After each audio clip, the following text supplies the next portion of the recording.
difficulty of achieving mutual trust. I remember once getting into a negotiation with someone, and it took us a day and a half of small talk. I promise you, literally, a day and a half before we got anywhere near the subject, and I wasn't going to break the flow. This person didn't feel comfortable with me for a day and a half.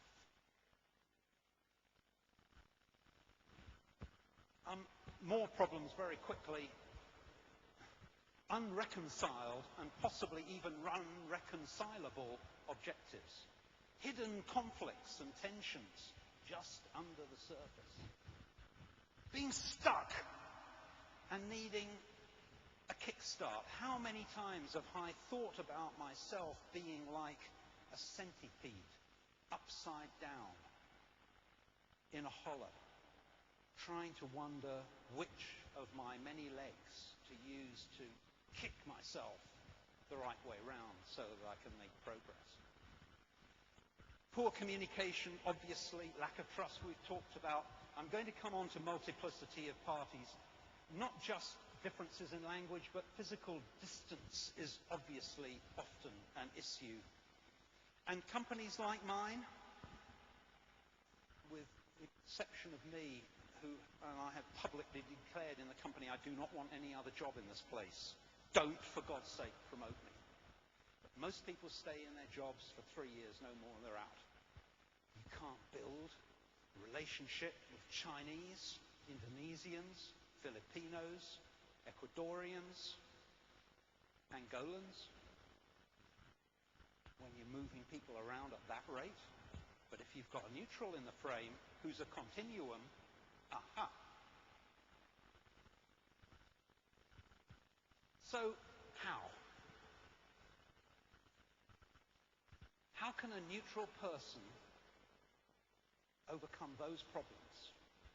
Well, a better way of doing it is to ask, why does it work? Well, the neutral is the only one that can understand the whole thing and then steer it, as we've already said. But must be able to be trusted. Without trust, this doesn't work.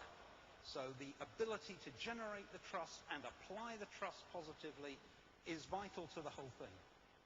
Maintaining the competencies almost goes without saying, but it's something that has to be in the brain all the time, and the skills in the wider context are important. But a mediator can do these things: facilitate, disengage the people from the business problems, because people are blockages. Focus on those needs and interests. Increase options. Reality test. So many people just cannot see beyond their own, what they need, what they want, what they've got to have, what the expectation is behind them in their own organizations. And that leads to increasing options. A neutral can, what I call blue sky. What if? How about? Have you thought of? He can make sure the parties are saying, I say he, but many mediators and brilliant ones are she's. And do these things. Develop reciprocity. I think that's such an important word. Confucius said, Sekung asked, is there a word which may serve as a rule of practice for all one's life? And the master replied, isn't reciprocity that word? In a conventional negotiation on the left, that's how it looks. And on the right, you'll see that the parties, and it's only a dotted line, surrendering process management to the neutral. Think of this, if you would, just for a moment. I'm going to give you a series of these. Two-party deal, simple, involves two sets of rights, obligations, and interests. Bring in a third party, suddenly there are 6 sets of rights, obligations, and interests. Bring in 4 parties. We often have deals with 4 parties in one go. 12 sets of rights, obligations, and interests. And a 5-party deal is 10 times more complex than a 2-party deal, making it almost impossible for the parties to manage that predicament. think what happens when cultures are involved. This is just a simple two-party deal, but behind one of the parties are distributors and factories and brand owners and suppliers. So one of the parties is actually acting on behalf of all of them. And then you put the culture on top of that, and you've really got problems on your hands as a negotiator. So when, because it's not in all cases, when might a neutral be appropriate to make a deal with the parties? Well, I think different deals call for different styles of negotiating. They can, you get styles which are creative or passive, you get them which are interest-based or positional, and you get them which involve no boundaries at all, and those that just involve a bundle of money which is fixed in advance. And I think that deal mediation works best in creative, interest-based, no-boundary deals.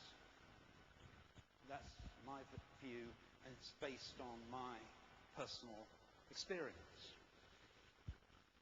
Another way of looking at it is what situations are not suitable for deal mediation. Well, where one party just frankly refuses to cooperate, obviously it's not appropriate. Just won't work with a neutral. It requires 360-degree trust, so it won't work. Where one party remains positional and won't open up.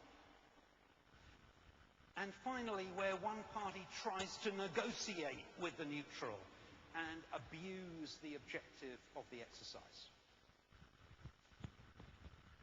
Other points? Well, goalposts need removing or moving. Deal mediators are terrific at this. Helping define whether there is a goal, what the goal is, and how big the goal is. Whether there's a goalkeeper. Issues beyond, excuse the word IP, but that fell out of a different presentation, but issues beyond the issue in dispute. And a lot of deals are made because of things which are not in dispute, but are not even in the deal, and suddenly reciprocity happens because one party is able to give something that the deal didn't originally envisage. Ongoing relationships, Professor Schell has already mentioned. And where there are potential disputes, not actual ones, but potential ones, the deal mediator can help avoid them, tread through the minefields, and avoid and anticipate.